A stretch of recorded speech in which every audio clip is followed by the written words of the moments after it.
Hi అండి. నేను మీ దేవి. బాగున్నారా? ఈ ఏవండో ఇది చూసారా ఛానల్‌కి స్వాగతం అండి.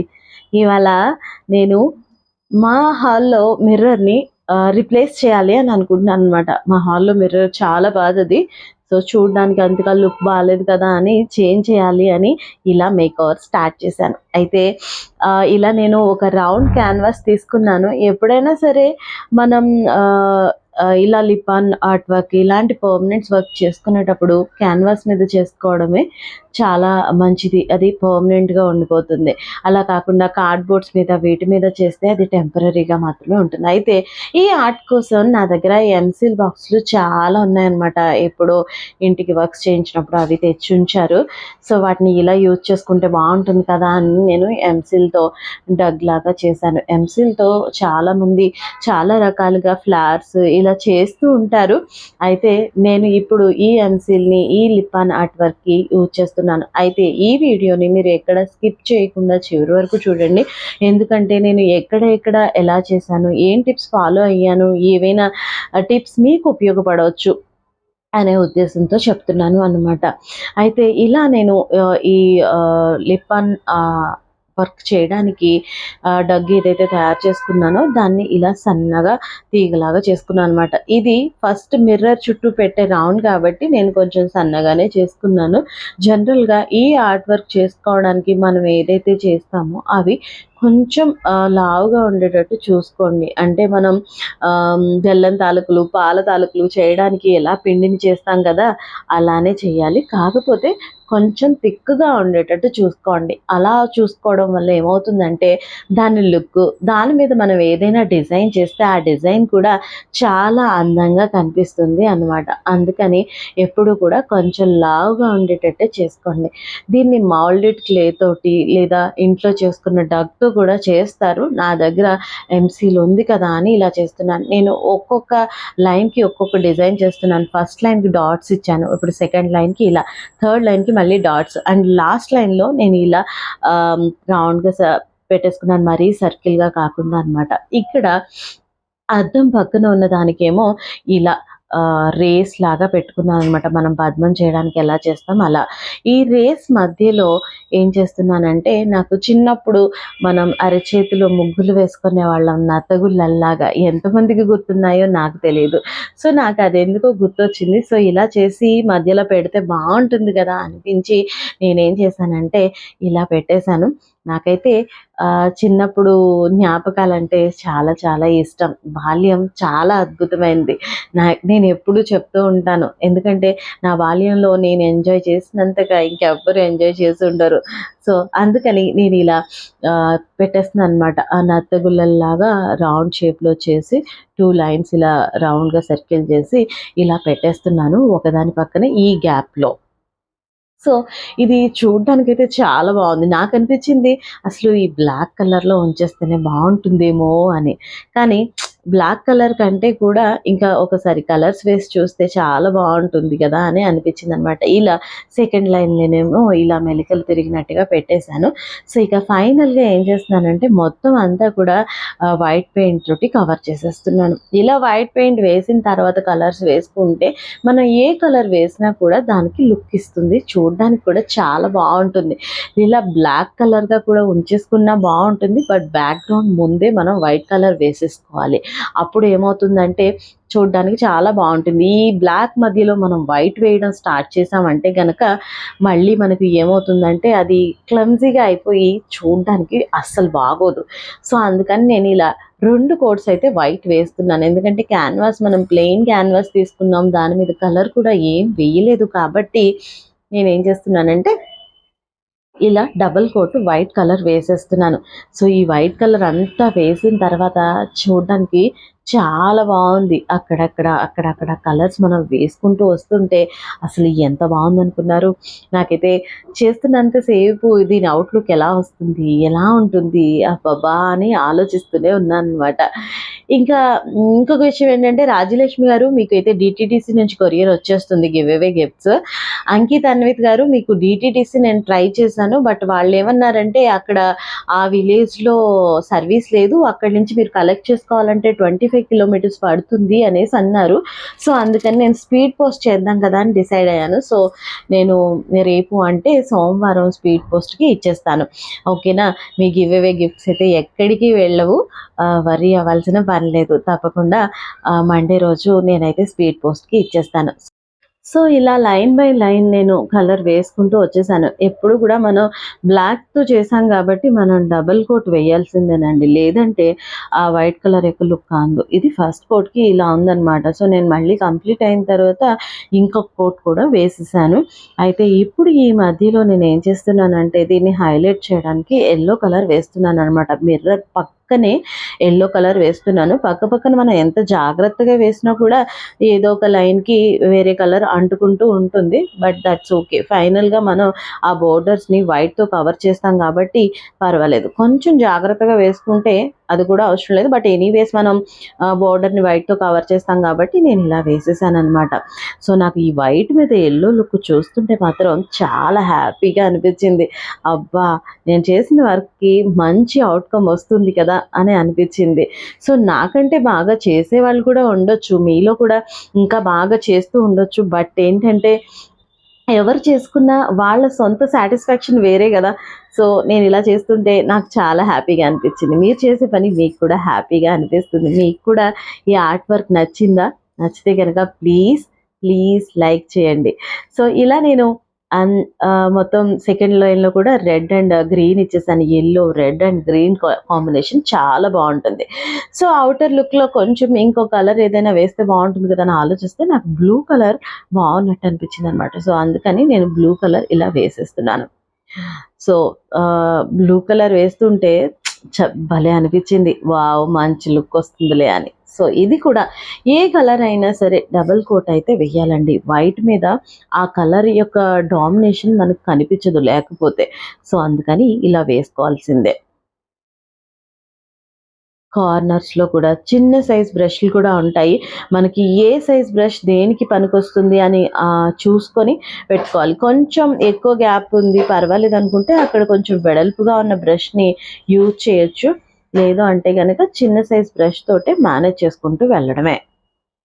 ఇలా బ్లూ కలర్ అన్నిటికీ వేసేసిన తర్వాత నేను ఏం చేశానంటే లాస్ట్లో మనం యూ షేప్లో పెట్టుకున్నాం కదా, అదే యూని రివర్స్ చేస్తే ఎలా ఉంటుందో అలా వేసుకున్నాం కదా. సో అందులో ఏంటంటే నేను డార్క్ పింక్ కలర్ వేస్తున్నాను. అంటే ఈ బ్లూ కలర్ని డామినేట్ చేసే కలర్ అయితే బాగుంటుందని నాకు అనిపించి నేను ఈ కలర్ కాంబినేషన్ని యూజ్ చేసుకున్నాను.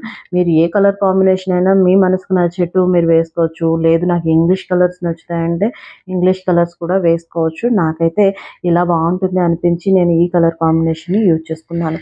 అయితే ఇది చేసేటప్పుడు ఎప్పుడైనా సరే మనం గుర్తుంచుకోవాల్సిన కొన్ని విషయాలు ఉన్నాయండి. ఏంటంటే ఫస్ట్ మనం బయట నుంచి క్యాన్వాస్ తెచ్చుకున్నప్పుడు దాన్ని పెన్సిల్తో మనం ఎక్కడ మనం ఏ డిజైన్ చేసుకోవాలి అని అనుకున్నామో దాన్ని ప్రాపర్గా ఫస్టే మనం చేసుకోవడం ఒకటి. రెండోది ఎన్సిల్తో చేయాలా, మౌల్డెడ్తో చేయాలి, ఏ క్లేతో చేయాలి అనేది డిసైడ్ అవ్వాలి. అలాగే క్యాన్వాస్కి బ్యాక్గ్రౌండ్ ఏది ఇవ్వాలి అనేది ముందే ఆలోచించుకోవాలన్నమాట. సో ఇలా కంప్లీట్ అయిన తర్వాత మొత్తం ఇలా ఉంది. సో ఇప్పుడు ఈ కలర్స్ వేసిన తర్వాత ఏం చేశానంటే ఈ ఎల్లో కలర్ మధ్యలో మనం వేసాం కదా మిర్రర్కి పక్కనే. సో అక్కడ గ్యాప్ ఉంది. సో నాకు ఇక్కడ గ్రీన్ కలర్ వేస్తే బాగుంటుంది అని ఆలోచించి నేనేం చేశానంటే ఇలా నా దగ్గర చిన్న బ్రష్ ఉంటే ఆ చిన్న బ్రష్ తీసుకొని నేను ఇలా గ్రీన్ కలర్ని వేసేసాను. ఇక్కడ ఈ గ్రీన్ కలర్ లుక్ కూడా చాలా బాగుంది.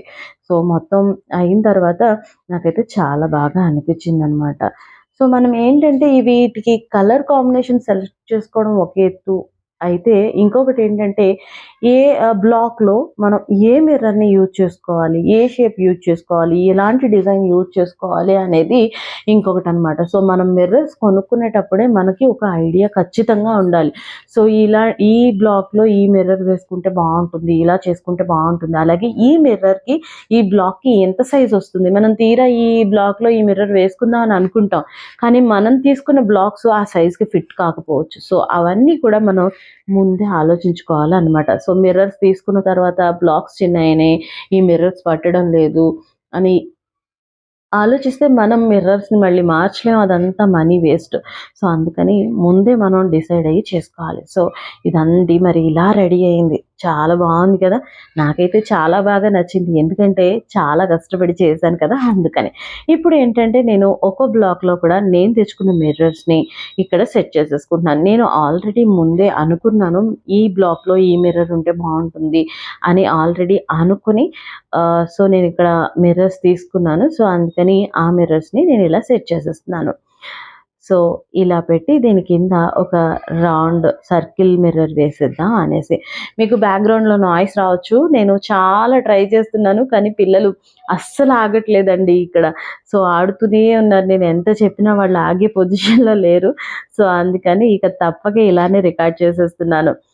సో ఈ మిర్రర్ పెట్టిన తర్వాత నిజంగా ఒక్కో బ్లాక్ లుక్ ఉంటుంది, అసలు చాలా బాగుంటుంది. చూడండి ఎంత బాగుందో. ఇప్పుడు నేనేం చేశానంటే నెక్స్ట్ రోలో ఏం చేశానంటే ఇలా వేరే డిజైన్లో కూడా పెట్టుకున్నాను అనమాట. సో ఇలా బాగుంది కదా. సో మనం కర్వ్లా చేసుకున్నాం కదా, కర్వ్కి ఒకవైపు ఒక డిజైన్, ఇంకొక వైపు ఇంకొక డిజైన్ చేసుకోవాలి అని నేను అనుకున్నాను. సో అలానే ఇంకొక వైపు ఇంకొక డిజైన్ని చేసుకున్నాను. సో కలర్ కాంబినేషన్ కూడా ముందే ఎక్కడైనా ఒక రఫ్ పేపర్ మీద లేదంటే వైట్ పేపర్ మీద వేసుకుని చూసుకోండి, ఈ కలర్ పక్కన ఈ కలర్ బాగుంటుందా లేదా అని. లేదంటే చాలా మెస్సీ అయిపోతుంది, చాలా చిరాగ్గా ఉంటుంది, మనకి ఇంట్రెస్ట్ లూజ్ అయిపోతాం అనమాట. ఫస్ట్ ఆఫ్ ఆల్ ఇంకా చేయాలనే ఇంట్రెస్ట్ లేదు, ఇంతే ఇలా చేస్తే ఇలాగే వచ్చింది అనిపిస్తుంది. కానీ సో మనం కొన్ని టిప్స్ ఫాలో అయితే చాలా ఈజీగా నచ్చినట్టు అందంగా చేసుకోవచ్చు. సో ఈ వీడియో కొంచెం లెంగ్తీగానే ఉంటుంది, బట్ ఇలాంటి ఐటమ్స్ చేసుకునేటప్పుడు డీటెయిల్గా ఎక్స్ప్లెనేషన్ ఇవ్వడం అవసరం అని అనిపించి నేను లెంగ్తీ అయినా పర్వాలేదు అని ఆలోచించి ఇక ఇలా తీసేస్తున్నాను. సో నేనేం చేశానంటే నా దగ్గర ఇలా మిర్రర్స్ ఉన్నాయి. సో ఈ అపోజిట్లో ఈ డిజైన్కి అపోజిట్లో ఇది బాగుంటుంది అని ఆలోచించి ఇక్కడ ఇలా ఫిక్స్ చేసేసాను. సో ఇదంతా రెడీ అయిన తర్వాత భలే ఉంది చూడండి కదా. సో ఇక లాస్ట్ రో ఒకటి మిగిలింది. సో లాస్ట్ రోలో ఏం చేశానంటే నా దగ్గర కొన్ని హార్ట్ షేప్వి ఉన్నాయన్నమాట. సో దీన్ని ఇలా తిప్పుతుంటే నా మనసు కూడా అలా తిరుగుతూనే ఉంది. సో ఈ ఏదైతే బ్లూ కలర్ మనం వేసుకున్నామో ఈ బ్లూ కలర్ వైలెట్ కలర్ మీ ఇష్టం, మీరు ఏమంటారో కానీ. సో ఇందులో నా దగ్గర హార్ట్ షేప్ ఉంది. సో ఒక హార్ట్ షేప్ పెట్టి దాని కింద రౌండ్ది ఒకటి పెడితే బాగుంటుంది కదా అనిపించింది. సో అందుకని ఇలా ఈ హార్ట్ షేప్ మిర్రర్ ఒకటి నేను తెచ్చుకున్నాను. ఇదేంటంటే కొంచెం పెద్ద సైజ్ మిర్రరే అనమాట, హార్ట్ షేప్ది. దాని పక్కన ఇలా రౌండ్ది సెట్ చేసేసాను. యాక్చువల్లీ ఈ మెటీరియల్ని అంతా కూడా నేను కొండాపూర్లో తీసుకున్నాను యాక్చువల్గా. సో ఇదైతే ఆన్లైన్లో తీసుకున్న మెటీరియల్ కాదు, అందుకే నేను లింక్స్ ఏమి ప్రొవైడ్ చేయలేకపోతున్నాను. బట్ దెన్ చాలా వరకు మీరు వేరే ఆన్లైన్లో చెక్ చేస్తే చాలా కామర్స్ సైట్స్ ఉన్నాయి మనకి. కామర్స్ సైట్స్లో మీరు చాలా తక్కువ ప్రైజెస్ కూడా దొరుకుతున్నాయి. సో చూసి బాగుంది అనిపించి రివ్యూస్ అది కూడా చూసి తీసుకోండి. సో ఈ యూ షేప్ ఉన్న బ్లాక్లో ఏమో రౌండ్ సర్కిల్ పెట్టేసి దాని కింద ఇంకొక చిన్న రౌండ్ ఉంది కదా, సో అలాంటి రౌండ్ మిర్రర్ పెట్టేశాను. సో చూడడానికి రెండు పక్క పక్కన చాలా బాగున్నాయి. నేను ఆల్రెడీ ఒకసారి ముందే ఒకసారి పెట్టి చూసుకున్నాను బాగుంటుందా లేదా అని. ఆ తర్వాతే నేను ఇలా ఫిక్స్ చేశాను అనమాట. చూడడానికి బాగుంది. సో ఇలా కంప్లీట్ అయిపోయింది. సో యాక్చువల్లీ ఇది చేయడానికి నాకు 2 days టైం పట్టింది కంప్లీట్గా. సో లుక్ అయితే బాగుంది, కష్టానికి ప్రతిఫలం దక్కింది అని అనిపించింది అనమాట. సో ఇలా అయిపోయిన తర్వాత ఎప్పుడు కూడా మిర్రర్ని ముందే ఫిక్స్ చేయకండి. మిర్రర్ని ముందు ఫిక్స్ చేస్తే ఏమవుతుందంటే అది తర్వాత దాని మీదంతా మెస్సీ అయిపోయి చూడడానికి చాలా చిరాగ్గా ఉంటుంది. అందుకే మనం మిర్రర్ని ముందు పెట్టుకుని స్కెచ్ వేసుకున్న తర్వాత లాస్ట్లో మిర్రర్ని ఫిక్స్ చేయాలి. చూడడానికి చాలా బాగుంది కదా. లేదు ఇలా మిర్రర్గానే కాదు, మనం మ్యాక్సిమం ఒక వాల్ డెకరేషన్ పీస్ లాగా కూడా దీన్ని యూజ్ చేసుకోవచ్చు. నాకైతే చాలా చాలా చాలా చాలా నచ్చేసింది. మీ అందరికి కూడా నచ్చింది అనుకుంటున్నాను. నచ్చినట్లయితే ప్లీజ్ లైక్ చేయండి. కొత్త వాళ్ళైతే కనుక సబ్స్క్రైబ్ చేసుకొని మీ సపోర్ట్ని నాకు అందించండి. థ్యాంక్ యూ సో మచ్ అండి ఫర్ ఆల్ యువర్ లవ్. చాలామంది చాలా కమెంట్స్ చేస్తున్నారు. సో నేను చాలా హ్యాపీ మీ ఎంకరేజ్మెంట్ని చూసి. సో చాలా హాయిగా అనిపిస్తూ ఉంది. Actually give away last week నుంచి నేను అనౌన్స్ చేయడం మానేశాను. బట్ నేను ఇంకొకరికి గివ్ అవే ఇవ్వాలి అని అనుకుంటున్నాను. బిందు మాధవి గారు, ప్లీజ్ మీ అడ్రస్ డీటెయిల్స్ నాకు పంపించండి. నేను మీకు ఏ ప్లాంట్ ఇవ్వాలనుకుంటున్నాను అనేది ఇంకొక షార్ట్ వీడియో చేసి పెడతాను. సో ఇదండి మరి ఇవాల్టి మన వీడియో.